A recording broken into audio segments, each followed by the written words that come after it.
Je vous ai fait une vidéo récemment sur mon cursus de licence et vous avez été nombreux à me demander quelle est la suite.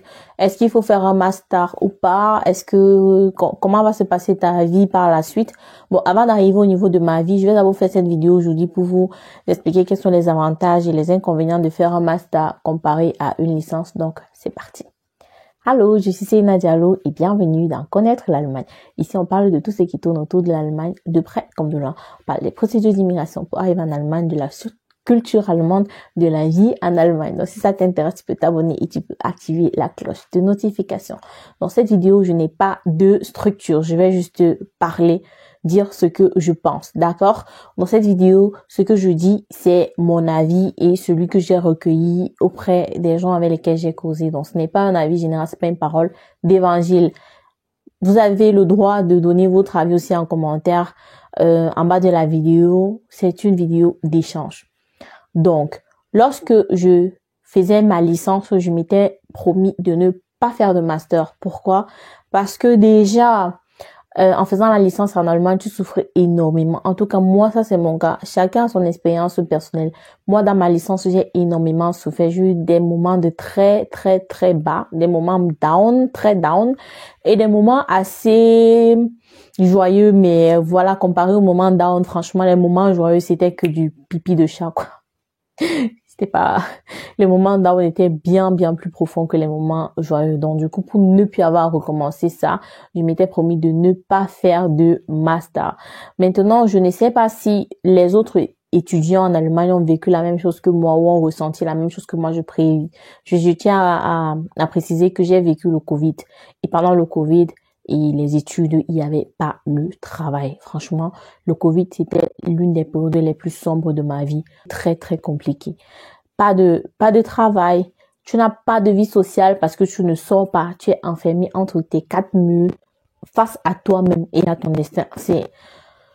Franchement, même les nouveaux arrivants là, les nouveaux étudiants qui disent, oh, la vie d'étudiant est dure. Vous avez vécu le Covid? Non. Alors, laissez tomber. La vie d'étudiant n'est pas dure. Croyez-moi. Le Covid, c'était il y a pas. En tout cas, comment moi je l'ai vécu, il n'y a pas de comparaison. Donc, si toi aussi tu as vécu cela comme moi je l'ai vécu, moi je te conseillerais de ne pas te relancer dans un truc de stress au risque de ce que ta santé mentale en pâtisse. Franchement, le monde du travail n'est pas aussi difficile que le monde des études. Le moment où tu auras vraiment le plus de mal, c'est pendant les études. Dans le monde du travail, on te donne une tâche à faire. On t'apprend même à faire la tâche. On te laisse le temps d'être autonome dans la tâche là avant de pouvoir te demander de rendre des comptes. C'est vraiment meilleur que le monde des études où tu dois on te donne un script de 200-300 pages et on te laisse aller l'apprendre à la maison. Après, on te donne une évaluation, on te demande de restituer ce que tu as appris. Franchement, le monde du travail, c'est du gâteau en comparaison au monde des études. Donc, si tu as vécu ce que j'ai vécu là, moi, je te conseillerais de ne pas faire de master. Maintenant, il y a aussi les avantages du master qui sont, par exemple, le fait d'accéder plus rapidement à des postes haut gradés. J'aimerais dire que ça, ce n'est pas non plus une parole d'évangile dans la mesure où ce n'est pas toujours vérifié. Il y a des chefs dans des entreprises qui n'ont que la licence. Donc, ce n'est pas seulement lié aussi au diplôme, mais de 1 aux facultés et de 2 à l'ancienneté. Donc, plus tu es ancien dans une entreprise, plus tu as des chances d'accéder à de niveaux élevés. Ce n'est pas toujours lié à qui a la licence, qui a le master. Il y a des entreprises naturellement qui ont des quotas. Ça, ce n'est pas à oublier. Il y a des entreprises dans lesquelles, avec un certain niveau d'études, tu ne peux pas atteindre un certain niveau. Donc, c'est genre entre tel nombre et tel nombre d'années d'études, voici les différents postes auxquels tu peux avoir accès entre tel et tel niveau d'études, voici les différents postes. Mais heureusement, ce sont pas toutes les entreprises qui le font. C'est-à-dire que si jamais, au grand jamais, toi qui n'as eu que la licence, tu te retrouves dans ce genre d'entreprise-là, tu as la liberté de changer d'entreprise, de changer d'employeur si tu as envie de t'élever. C'est-à-dire que le master ou le doctorat, ce n'est pas une fin en soi. Je veux dire, il n'y a pas à se sentir mal à l'idée de ne pas faire de master. Maintenant, il y a aussi des filières où il est plus judicieux de faire un master ou même un doctorat, comme les filières qui sont très très centrées là, comme chimie, physique, qui sont vraiment vraiment recentrées sur la recherche. Ce sont des filières où sans master ou sans doctorat, tu ne vas pas aller bien loin. Tu ne risques pas facilement de trouver un job. Donc, du coup, dans ce genre de domaine-là, moi, je conseillerais de faire de master. Mais encore, ce n'est pas une science définie. Parce que dans chaque règle, il y a des exceptions. Donc, je reviens encore à ce que j'ai dit. C'est ta décision à toi. À aucun moment, quelqu'un ne doit se sentir obligé de continuer ses études parce que il faut faire du proving. Il faut prouver que, en fait, on fait partie de telle catégorie de personnes et pas de telle autre catégorie. Les masterhands sont là et les gars qui ont la licence sont là. Et aussi, il y a un autre critère que les femmes ne doivent pas mettre de côté. C'est le critère familial, le critère de l'âge et le critère de la famille. Il y a beaucoup de mes amis avec lesquels je suis souvent rentrée en une grande discussion sur ce sujet-là.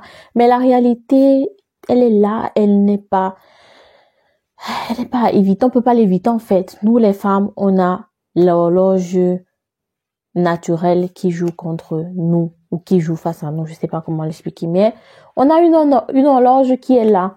Donc à partir de 35 ans, on a 50% de chances de faire j'ai plus assez de batterie. À partir de 35 ans, on a 50% de chances que chacune de nos grossesses se termine par une fausse couche. Donc, même quand tu as envie de faire de longues études, il faut aussi faire avec ton âge, avec tes ambitions personnelles, avec aussi les ambitions de ton partenaire. Est-ce que ton partenaire serait oui ou non d'accord? Bon, c'est vrai que c'est dit comme ça, c'est bizarre si c'est à ton partenaire de décider de ton avenir et tout. C'est vraiment une décision à prendre ensemble. Mais moi, je dirais que si tu as déjà, disons, 32 ans, 30 ans et poussière même déjà, pour moi, le mieux, c'est si tu viens de terminer ta licence à cet âge-là, c'est de chercher un travail. Franchement, il n'y a pas mort d'homme si on ne fait pas de master. C'est de chercher un travail. Par contre, si tu as 25 ans, 26, 27, 28 ans, là, tu peux encore faire un master ou 23 ans, 24 ans. Certaines personnes finissent vraiment la licence assez tôt et ont encore du temps pour pouvoir faire autre chose à côté. Même, il y a aussi des petites formations continues qui sont aussi souvent très bien que vous pouvez faire. Donc, explorez aussi ce côté-là si seulement si vous avez envie de vous développer dans votre domaine personnel. Maintenant, je tiens à rappeler que la licence et le nombre d'années d'expérience, c'est deux choses totalement différentes. Et dépendamment du profil de tout un chacun, parfois le niveau d'expérience, 2 ans d'expérience valent mieux que 2 ans de master. C'est un fait en fait. Les employeurs, beaucoup d'employeurs regardent au niveau de l'expérience. Qu'est-ce que tu sais faire? Qu'est-ce que tu as déjà accompli comme Meilenstein? Quel est ton portfolio? Il se base beaucoup plus souvent sur ça que sur les diplômes, surtout de nos jours aussi où il y a une crise au niveau de la main-d'œuvre qualifiée. Dans beaucoup de Bereiche et de Abteilungen, c'est bon, moi, en français, dans beaucoup d'endroits, il y a un gros manque de main-d'œuvre qualifiée. Donc, dans ce sens-là, les gars se concentrent plus sur qu'est-ce que tu sais faire que sur qu'est-ce que tu as comme diplôme. Bien sûr, le diplôme, c'est la base d'entrée. Tu ne peux pas accéder à un poste dans une entreprise si tu n'as pas de diplôme universitaire. Sinon, très difficilement, c'est clair. Maintenant, à partir du diplôme que tu as, il faudra aussi savoir faire ses preuves. Donc, du coup, il ne faudra pas mettre cela de côté. Donc, voilà. Je ne sais pas si j'ai donné assez d'arguments, si j'ai réussi à convaincre quelqu'un. Franchement, comme je vous l'ai dit, j'ai pas structuré ma vidéo. J'ai juste dit ce que j'avais sous le cœur concernant faire un master ou pas. J'espère que la vidéo aura aidé, ne serait-ce qu'une personne, ce sera le but. Si c'est le cas, mettez-moi un like, partagez la vidéo à qui ça pourrait aider d'autres. Dites-moi en commentaire ce que vous pensez de ce que j'ai dit de la vidéo. On continue le débat en commentaire. Je vous dis à très bientôt pour une prochaine vidéo. Et je vous fais des gros bisous. Ciao, ciao.